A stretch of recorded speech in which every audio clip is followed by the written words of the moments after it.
நீங்கள் ஒன்றுக்கும் கவலைப்படாமல் எல்லாவற்றையும் குறித்து உங்கள் விண்ணப்பங்களை ஸ்தோத்திரத்தோடு கூடிய ஜபத்தினாலும் வேண்டுதலினாலும் தேவனுக்கு தெரியப்படுத்துங்கள் என்று பிலிப்பியர் 4வது அதிகாரம் 6வது வசனம் இப்படி சொல்லுகிறதை பார்க்கிறோம். நம்முடைய வாழ்க்கையில் ஒன்றுக்கும் கவலைப்படாமல் இந்த வேத வசனங்களை குறித்து தியானிக்கிற போது நீங்கள் ஒன்றுக்கும் கவலைப்படாமல் எல்லாவற்றையும் தேவனிடத்துக்கு தெரியப்படுத்துங்கள் என்று வேதம் குறிப்பிட்டு சொல்லுகிறது அல்லவா? நீங்கள் ஒவ்வொரு நாளும் தேவ சமூகத்தில் காத்திருங்கள். அதிகாலையில் எழுந்து தேவனோடு கூட பேசுகிற மனிதன் பாக்கியவான். நீங்கள் யாரோடு கூட பேசியிருப்பீர்கள் என்று நீங்கள் சிந்தித்து பாருங்களேன். நீங்கள் ஆண்டவரோடு கூட பேசுகிற அனுபவம் உள்ளவர்களாய் மாறினீர்களானால் உங்கள் வாழ்க்கையில் தேவன் செய்கிற காரியம் அதிசயமாய் இருக்கும். ஆமாம் என் அன்பு பிள்ளைகளே, நம்முடைய வாழ்நாட்கள் ஒவ்வொரு நாளும் வீணாய் கழித்தது உண்டு. நம் வாழ்நாட்கள் எதற்காக நாம் வாழ்கிறோம் என்று தெரியாமல் வாழ்ந்த நாட்கள் அநேகம் உண்டு. ஆனால் இந்த நாட்களை சிந்தித்து பாருங்களேன்.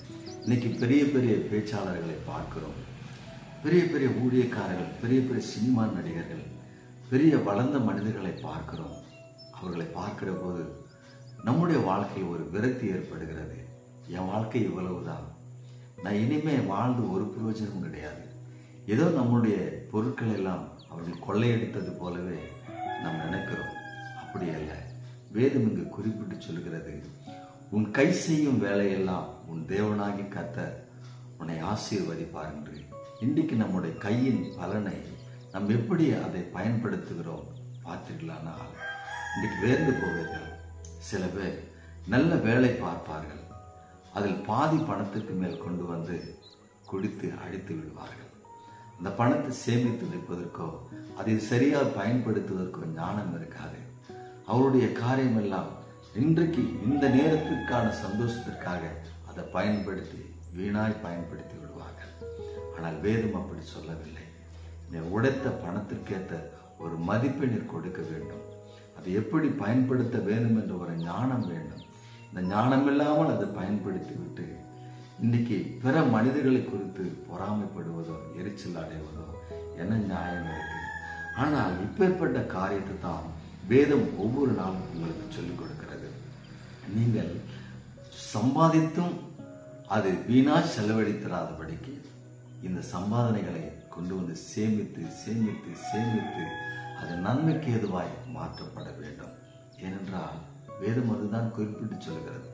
ஒருவனுக்கு 1 தாலந்து, ஒருவனுக்கு 2 தாலந்து, ஒருவனுக்கு 5 தாலந்து, இப்படி தாலந்துகளை பங்கிட்டு கொடுக்கிற போது ஒரு நாள் அந்த தாலந்து பங்கிட்டு கொடுத்தவர் வந்து இதை வைத்து நீங்கள் என்ன செய்தீர்கள், இதில் என்ன அதிகம் பெருக்கினீர்கள் என்று பார்க்கிற போது ஒருவன் சொல்லுகிறான், ஆண்டவரே, நீர் கொடுத்த இந்த 1 தாலந்தை நான் 2 தாலந்தாக மாற்றி வைத்திருக்கிறேன் என்றான்.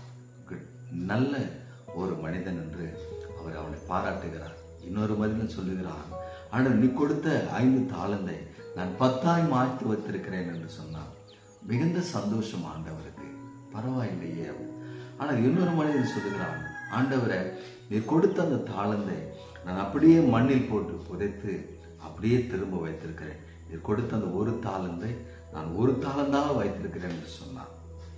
அதனால் அது மாத்திரமல்ல, இன்னொரு விஷயத்தை சொல்லுகிறான், நீ விதைக்காத நிலத்திலிருந்து அறுக்கிற தேவன் என்று நான் கண்டேன். எனவே இதை நான் ஒன்றும் சேதப்படுத்தாதபடி வைத்திருக்கிறேன் என்று சொன்னான்.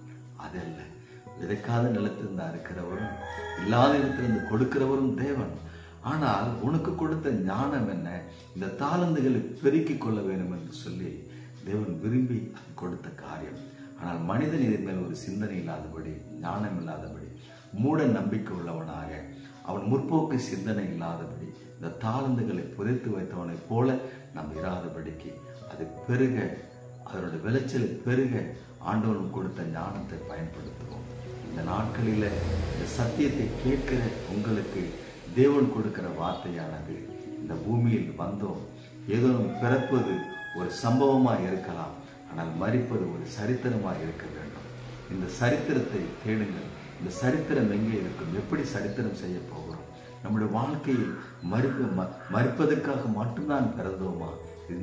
இது மத்தியில் நம்ம என்ன செய்து கொண்டிருக்கோம்? குடும்பங்களுக்காக, நம் தேசத்திற்காக, ஜனங்களுக்காக நம் மூலமா என்ன பயன் உண்டானது என்று சொல்லி கொஞ்சம் சிந்தித்து பாருங்கள்.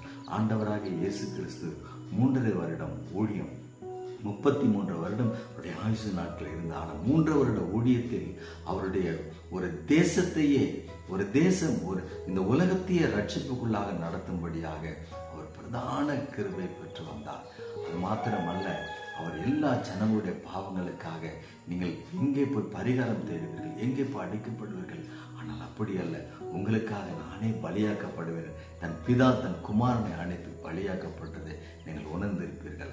இன்றைக்கு நம்முடைய வாழ்க்கையை அதையெல்லாம் உணர்ந்து இன்னைக்கு நாம் செயல்பட வேண்டும். அதனாலதான் அடிக்கடி நான் சொல்வது உண்டு, அதிகாலையிலே எழுந்து தேவையற்ற சிந்தனைகளை விட்டுவிட்டு முழங்கால் படியிட்டு ஆண்டவரோடு கூட பேசுகிற, ஆண்டவரோடு கூட பழகுகிற, ஜெபிக்கிற அனுபவம் உள்ளவர்களாய் மாறுங்கள். இந்த தேசத்தை நன்மைக்கு ஏதுவாய் நடத்துவீர்கள். உங்கள் மத்தியில் தேவன் பேசுவார், உங்கள் மத்தியில் தேவன் இருப்பார், உங்களை கர்த்தர் ஆசீர்வதிப்பார். உங்களை ஆசீர்வதிப்பதுதான் தேவனுடைய நோக்கமே. தேவனுடைய நோக்கமே உங்களை ஆசீர்வதிப்பதுதான். ஆண்டவர் சொல்லுகிறாரு, இந்த ஏழைகளுக்கு நீங்கள் எவைகளை செய்கிறீர்களோ அதை எனக்கே செய்தீர்கள். சில நேரங்களில் அவருடைய சீசர்களை பார்த்து ஆண்டவர் கேட்கிறார், நான் பசியாய் இருந்தேன், எனக்கு உணவு கொடுத்தீர்கள். நான் உடை இல்லாமல் இருந்தேன், எனக்கு உடையை கொடுத்தீர்கள். நான் இடம் இல்லாமல் இருந்தேன், நான் தங்குவதற்கு இடம் கொடுத்தீர்கள் என்று சொல்லி ஒரே ஆச்சரியம் சீசர்களுக்கு. நாங்கள் எப்போது அதெல்லாம் கொடுத்தோம் ஆண்டவர், நாங்கள் எப்போது அதெல்லாம் கொடுத்தோம் என்று கேட்டார்கள். அதுக்கு ஆண்டவர் சொல்லுகிறாரு, இந்த ஏழைகளுக்கெல்லாம் நீங்கள் எதை செய்தீர்களோ அதை எனக்கே செய்தீர்கள் என்று சொல்லி. எத்தனை சந்தோஷம்! ஒரு கடவுள் ஒரு ஏழையான மனிதன் மேல் இத்தனை இரக்கம் கொண்டு இவர்கள் உதவி செய்யும்படி அவர் நம்மளை வரவேற்கிறார் என்று சொன்னால், இந்த நாட்கள் நம்ம அதை புரிந்து கொள்ள வேண்டும். ஒருவர் தாங்கி, ஒருவர் விசாரித்து, ஒருவர் மேல் ஒருவர் அன்பு வைத்து, ஒருவர் சிநேகத்தோட பேசிக்கொள்ள கடவும். ஆண்டவர் இந்த சிலாக்கியமான நாட்கள் நமக்கு கொடுத்திருக்கிறார் சொன்னால், அடுத்த நாட்களை காணாமல் எத்தனையோ பேர் மரித்து போகிறார்கள். ஆனால் ஒவ்வொரு நாளும் வாழ்வது கடினம்.